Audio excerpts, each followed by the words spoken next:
가끔 이런 말 하는 거를 보게 됩니다. 야, 네가 그런 말 할 자격 있어? 뭐 드라마에서도 많이 나오고요. 실제 생활에서도 종종 나오죠. 이런 말이 나올 때 보면요. 보통은 문제를 일으켰거나 혹은 망쳤거나 혹은 도와주지 않았던 사람들이 뭐라고 말을 할 때가 많아요. 그러니까 듣는 사람 입장에선 이 사람이 말할 자격이 없다 싶은 거죠. 사실 말하는데 무슨 자격이 필요하겠냐 싶겠지만 의외로 말을 하는데 자격이 필요한 경우가 많이 있습니다. 대표적으로 변호사가 그렇죠.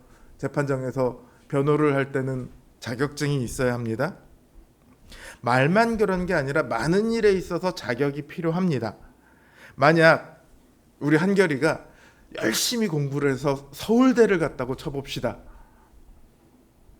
정말 잠도 하루에 한두 시간씩 자고 미친 듯이 공부를 해서 서울대를 갔어요. 근데 가보니까 세상에나 반에서 뒤에서 1, 2등 하던 애들이 서울대 가득가득 있는 거예요. 그러면 기분이 어떨까요? 엄청 억울하겠죠. 이게 뭔가 싶겠죠. 나는 3년 동안 도대체 뭐 했나 싶을 거예요. 서울대는 거기에 걸맞는 사람이 들어가야 합니다. 그래서 시험을 보고 뭐 여러 가지 제도가 마련되어 있죠. 우리는 그걸 자격이라고 부릅니다. 거기에 걸맞는 사람이 있는 것. 교인이 되는 것에도 자격이 필요합니다. 죄를 회개하고 예수 그리스도에 대한 믿음을 고백하고 교회에 헌신하겠노라고 선서를 해야 합니다. 그게 세례 때 행하는 선서예요. 근데 기독교인들이 천국에 대해 얘기하면요, 주변에 많은 믿지 않는 사람들은 기독교인들이 그런 말할 자격이 없다고 생각을 합니다. 왜 그럴까요? 자기보다 더 나쁜 놈처럼 사는 기독교인들을 많이 보거든요. 그러니 그들은 천국을 전하는 사람의 말을 믿지 않습니다. 다르게 말하면 천국을 안 믿는다는 거죠. 근데 이건 천국의 자격을 오해하는 거예요. 나쁜 놈들은 천국에 못 간다. 이것도 오해하는 거고요. 천국을 바라면서 나쁜 놈으로 살아도 된다. 이것도 오해하는 거죠. 천국을 들어가는 데는 당연히 자격이 필요합니다. 그 자격이 뭘까요? 돈, 외모. 자, 제가 불러볼게요. 어떤 건가 한번 생각해 보세요. 돈, 외모, 명예, 착함, 죄, 믿음, 의로움. 이 중에서 어떤 것이 자격일까요? 우리는 보통 돈, 외모, 명예 이런 건 아니라고 생각을 하죠. 세상 사람들은 착함이라고 생각합니다.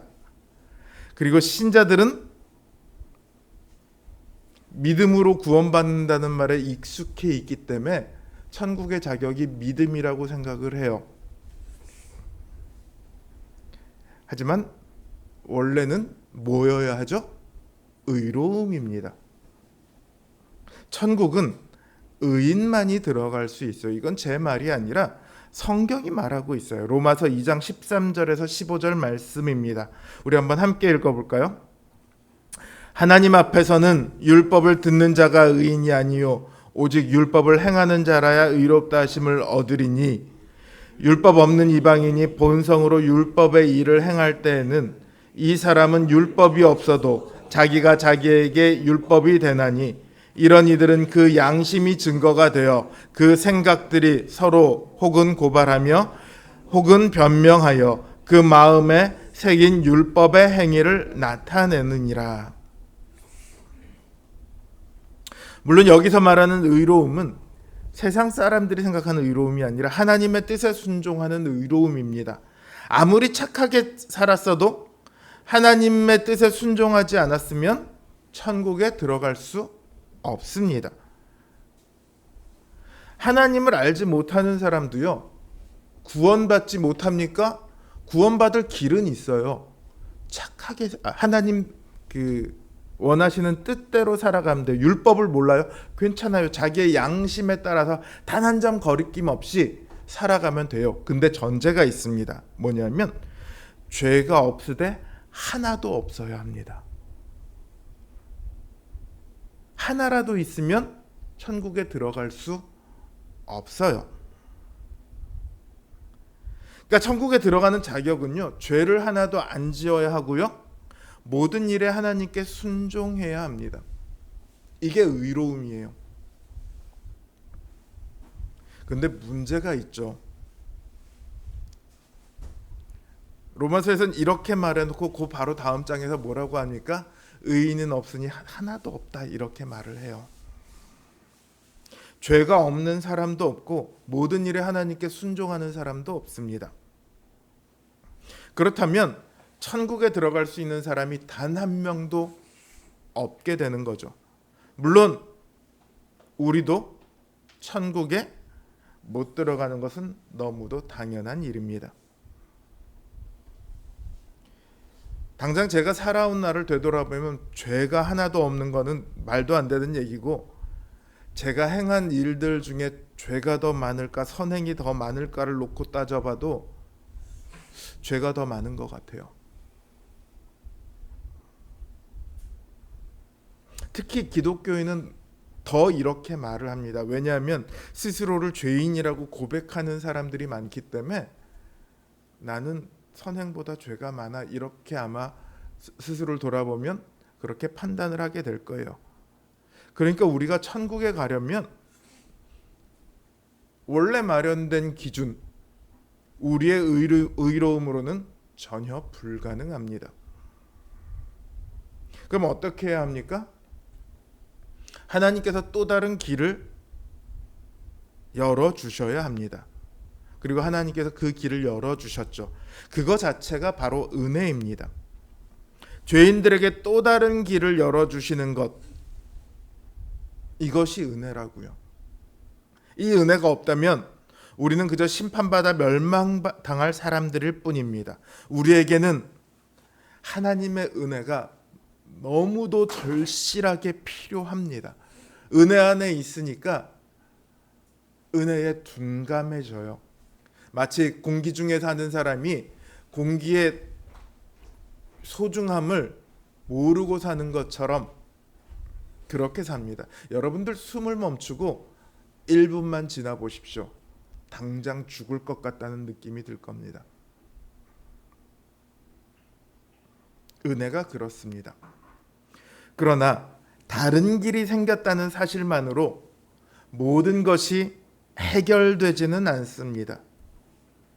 그 다른 길이 의로움이라는 자격을 완전히 만족시킬 수 없다면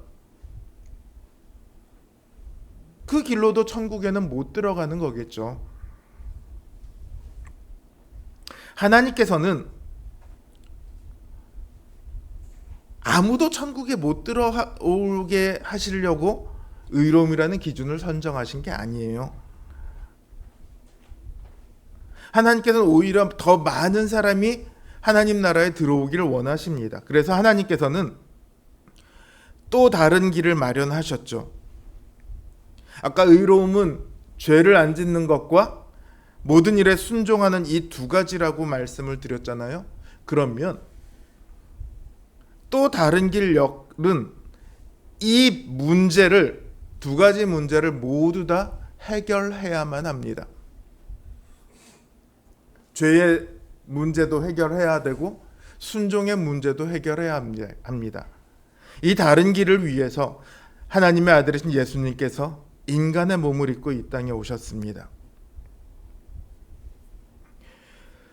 죄인이 되어 멸망받을 모든 인간을 대신해서 문제를 해결하시기 위해서입니다. 왜 하나님의 아들이 오셔야 하느냐? 조건이 너무 까다로워서 그래요. 일단 그 문제를 해결할 사람이 죄가 없어야 합니다. 자기에게 죄가 있으면 자기 죄에 대한 형벌을 받기 바쁘지 뭐 남의 문제를 어떻게 해결합니까? 두 번째로는 모든 일에 순종을 해야 되겠죠. 이건 뭐 당연한 거고, 또 다른 한 가지는 인간이어야 합니다. 왜냐하면 다른 인간의 문제를 해결하기 위해서는 인간이어야만 해요. 개가 내 문제를 대신해 줄 수는 없어요. 그 다음으로는 모든 사람의 문제를 해결하기 위해서는 모든 사람의 생명의 가치보다 더 커야만 합니다. 지구상에 지금까지 살았던 모든 사람의 생명의 가치보다 더 크기 위해서는 사람이면 안 되죠. 인간이어야 하는데 동시에 인간으로는 안 됩니다. 그래서 하나님께서 인간으로 이 땅에 오셨습니다. 모든 인간을 대신해서 죄의 형벌을 대신 받으셨습니다. 인간이 죽어야 할 죽음을 대신 죽으셨습니다. 하나님께서는 그리고 예수님께서는 이 땅에서 살아가는 모든 순간 동안 하나님의 뜻에 순종하셨습니다. 예수님께서 십자가에서 죽으실 때 우리의 죄가 예수님께 대신 넘어갔습니다. 그 죄를 받으시고 예수님께서는 자신의 모든 순종의 공로를 우리에게 넘기셨습니다. 이전에는 죄인이기만 하고 의인일 수가 없었던 우리였지만 예수님께서 우리를 대신해서 죄인이 되면서 이제 우리는 죄인이라 불리지 않습니다. 의인의 자격을 얻게 되었습니다. 예수님께서는 자신의 영광을 버리고 이 땅에 오셔서 생명을 바쳐 우리의 구원이 되셨습니다. 예수님은 우리에게 주어진 가장 큰 은혜입니다. 오늘날 은혜라는 말을 할 때 참 이상한 뜻으로 많이 변질돼서 사용될 수 있습니다. 때로는 예배 시간에 어떤 감동을 은혜라고 부르기도 하고요.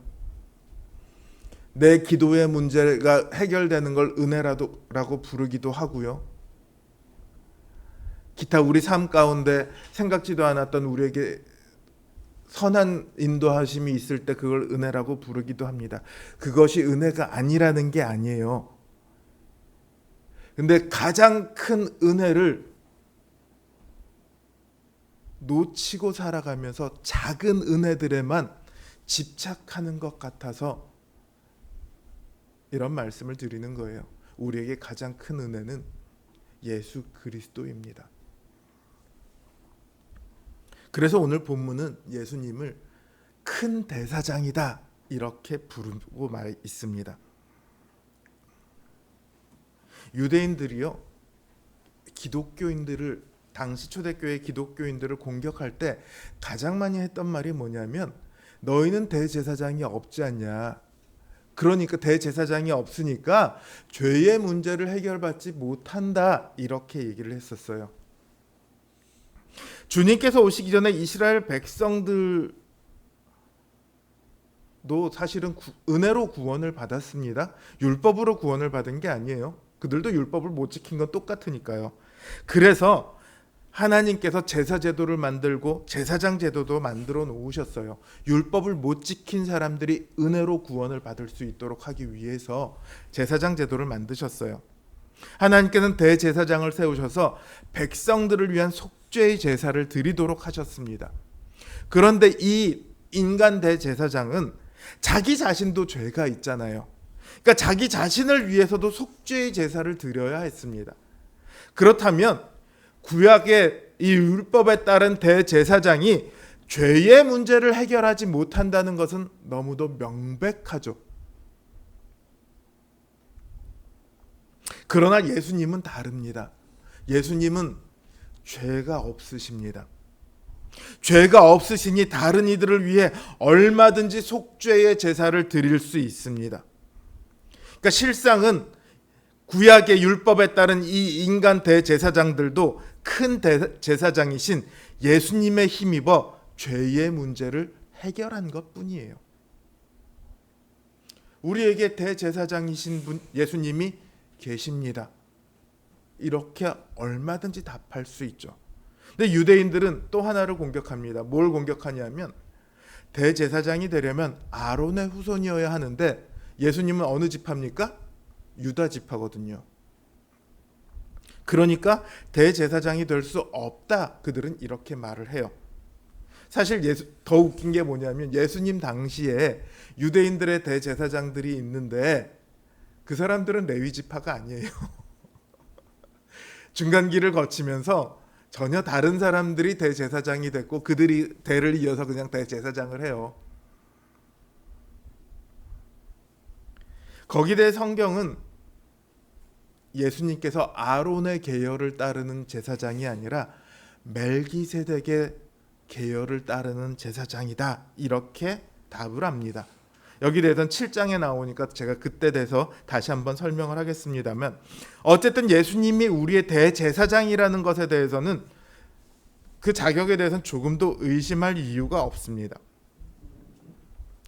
주님은 우리를 위한 대제사장으로 이 땅에 오셨고 우리를 위한 속죄의 제사를 드리셨고 그래서 우리를 위한 구원의 근원이 되셨습니다. 주님께서 이 땅에 오신 것도 우리를 위함이고요. 주님께서 다시 하늘로 오르심도 우리를 위함입니다. 오늘 본문에 우리를 위한 대제사장이시니 그분은 승천하신 분이시다. 이렇게 말을 하고 있거든요. 바로 그 승천마저도 우리를 위한 대제사장의 직분으로 행하신 것이기 때문에 이렇게 붙여놓은 거예요. 자, 죽으셨던 그분이 다시 살아나셨고 하늘에 오르셔서 보좌 우편에 앉으셨습니다. 사실 그 자리는 예수님께서 이 땅에 오시기 전에 원래 앉아 계시던 자리거든요. 그 자리로 돌아가셨어요. 그거는 주님께서 원래의 자리로 돌아가는 것은 당연한 권리세요. 그런데 그 권리를 우리를 위해 사용했다. 성경은 이렇게 말합니다. 요한복음 14장 2절을 보면요. 주님은 잡히시기 전날 밤 제자들에게 이렇게 말씀하십니다. 내 아버지 집에 거할 곳이 많도다. 그렇지 않으면 너희에게 일렀으리라. 내가 너희를 위하여 거처를 예비하러 가노니 가서 너희를 위하여 거처를 예비하면 내가 다시 와서 너희를 내게로 영접하여 나 있는 곳에 너희도 있게 하리라. 주님께서 승천하시는 걸 무엇 때문이라고 말씀하십니까? 우리가 있을 자리를 마련하기 위함이다. 이렇게 말씀하십니다. 그 말씀은 천국에 우리가 있을 자리, 즉 우리가 천국에 들어갈 자격을 주님께서 부여해 주신다는 말씀이에요. 우리는 자격이 없습니다. 그러나 주님께서는 우리를 위해 자신을 바쳐 속죄의 제사를 드리셨고 부활 승천하심으로 우리에게 자격을 마련해 주셨습니다. 예수 그리스도 안에 있는 사람들은 천국에 그 자리가 마련되어 있어요. 이제 예수 그리스도를 믿음으로 우리는 그 자격을 얻었습니다. 이처럼 주님으로 말미암아 우리는 천국에 들어갈 자격이 생겼어요. 주님은 우리가 천국에 들어갈 길과 능력이 되셨습니다. 뿐만 아니라 우리가 그곳에 가기까지의 모든 과정을 주님께서는 아시고 도우십니다. 왜냐하면 주님께서 이미 그 길을 지나가셨거든요. 우리 7절 한번 함께 읽어볼까요? 7절입니다. 그는 육체에 계실 때에 자기를 죽임에서 능히 구원하실 이에게 심한 통곡과 눈물로 간구와 소원을 올렸고 그의 경건하심으로 말미암아 들으심을 얻었느니라. 이 말씀은 겟세마네 동산에서 기도하던 때를 가리키는 거예요. 겟세마네 동산에서 주님은 죽음을 앞두고 능히 구원하실 하나님께 통곡하며 기도하십니다. 예수님께서 두려워하신 것은 육체적 죽음이 아니에요. 만약에 육체적 죽음을 두려워하셨다면 이 초대교회 성도들 보다 오히려 못한 게 되겠죠. 예수님께서 가장 아파하시고 두려워하셨던 것은 육체적 고통이나 죽음이 아니고요. 모든 순간 영원 전부터 함께 하셨던 하나님께서 외면하는 거였어요. 결코 끊을 수 없는 사랑, 끊을 수 없는 생명, 그 연합이 깨어지는 겁니다.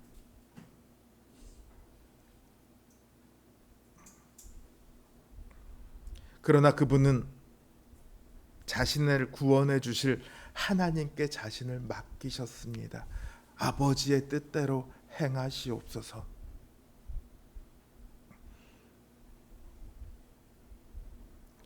하나님께서는 주님께서 죽음을 피할 수 있도록 하지 않으셨어요. 대신 그 죽음을 맞으러 가실 수 있도록 하셨습니다. 이 히브리서라는 편지를 받고 있는 초대교회의 성도들이요, 지금 이런 상황에 놓여 있거든요. 죽음 앞에 놓여 있습니다. 그들은 죽음을 두려워해요. 죽음 앞에 두렵지 않은 사람이 어디 있겠습니까? 그들이 지금 이 편지를 읽는다면 어떤 생각이 들까요? 성경은 그들에게 내가 너희 안 죽게 하지 않겠다 이렇게 말하지 않습니다.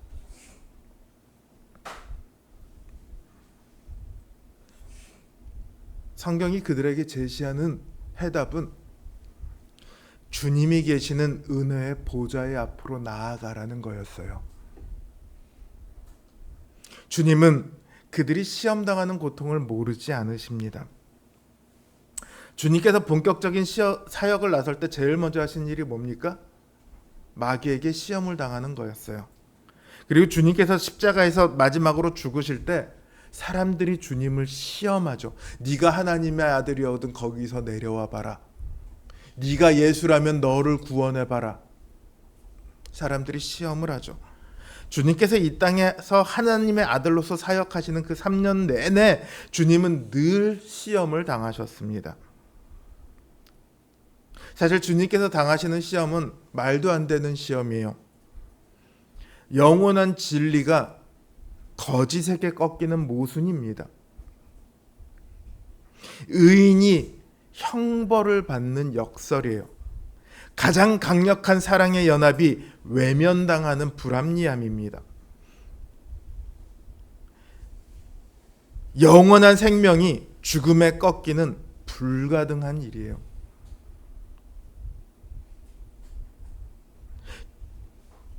그러니 주님의 시험은요, 말도 안 되는 시험일 뿐만 아니라 더 큰 아픔입니다. 주님은요, 본인이 만약에 원하셨다면 시험을 당하지 않으실 수 있어요. 주님은 그럴 만한 힘과 능력을 가지고 계시죠. 그러나 그런 이유 때문에 주님의 시험은 더욱 괴로웠습니다. 여러분 생각해 보세요. 어쩔 수 없어서 참는 사람이 받는 고통하고요, 힘이 있는데도 참아야 하는 사람의 고통, 어떤 것이 더 큰 걸까요? 힘이 없어서 어쩔 수 없이 당하는 고통이 더 크다고 생각할지 모르겠지만 사실은 그렇지 않죠.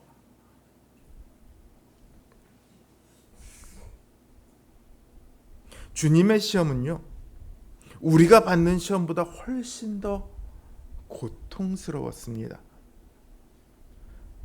그러나 그 가혹했던 시험을 겪으신 주님이시기에 우리가 시험 받을 때 도우실 수 있습니다. 주님은 야, 그거 그냥 참어. 내가 훨씬 더 아팠어. 나도 참았는데 니들도 참어. 이렇게 말씀하시지 않으세요. 주님은 우리의 아픔을 자신의 아픔으로 여기시는 긍휼의 주님이십니다. 그러니 우리가 어떤 고난과 시련 가운데 있을지라도 외롭다고, 너무 고통스러워 절망스럽다고 느낄 필요가 없습니다. 그저 주님의 은혜의 보좌 앞에 나아가면 주님은 우리를 아시고 우리를 위로하시고 우리를 도우십니다.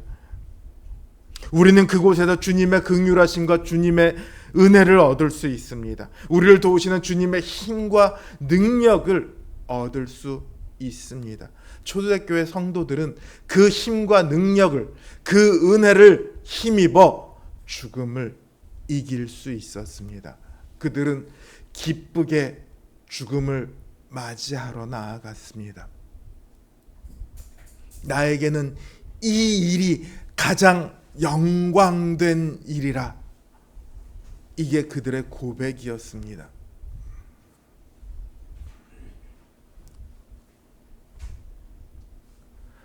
주님께서는 고난 가운데서 순종을 보이셨습니다.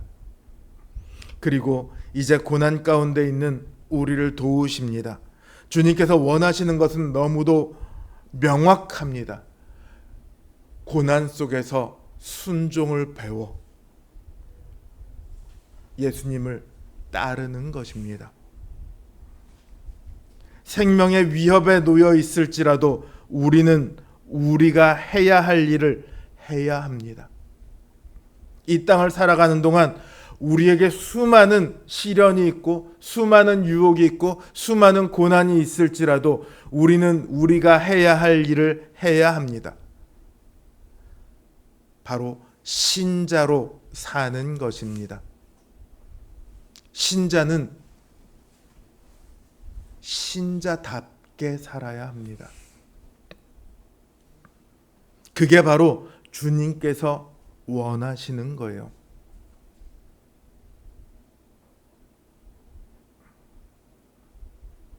주님의 보좌 앞에 서서 어떤 시련과 고통이 있을지라도 신자의 삶을 살아가시는 우리 성도님들 되시길 주님의 이름으로 기원합니다.